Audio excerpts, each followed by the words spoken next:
ഞാൻ ഒരു പാത്രം നിറയെ അസോള വാരിയെടുത്ത് കേട്ടോ. ഇതുപോലെ ധാരാളം അസോള നമുക്ക് വാരിയെടുക്കാനുണ്ട്.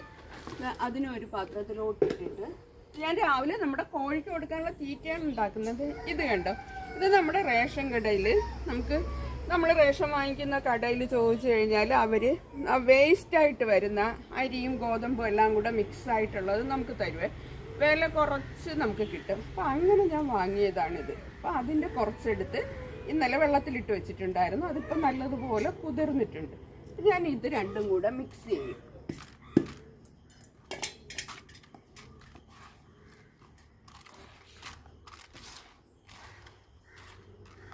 നല്ലതുപോലെ ഇത് മിക്സ് ചെയ്തിട്ട് നമുക്ക് കോഴിക്ക് കൊടുക്കാം. ഇത് കാത്തവിടെ ആൾക്കാർ നിൽപ്പുണ്ട്. എന്നും രാവിലെ അവരുടെ ബ്രേക്ക്ഫാസ്റ്റ് ഇതാണ്. അപ്പം ഇത് നമുക്ക് കോഴിക്ക് കൊടുക്കാൻ പോവാം.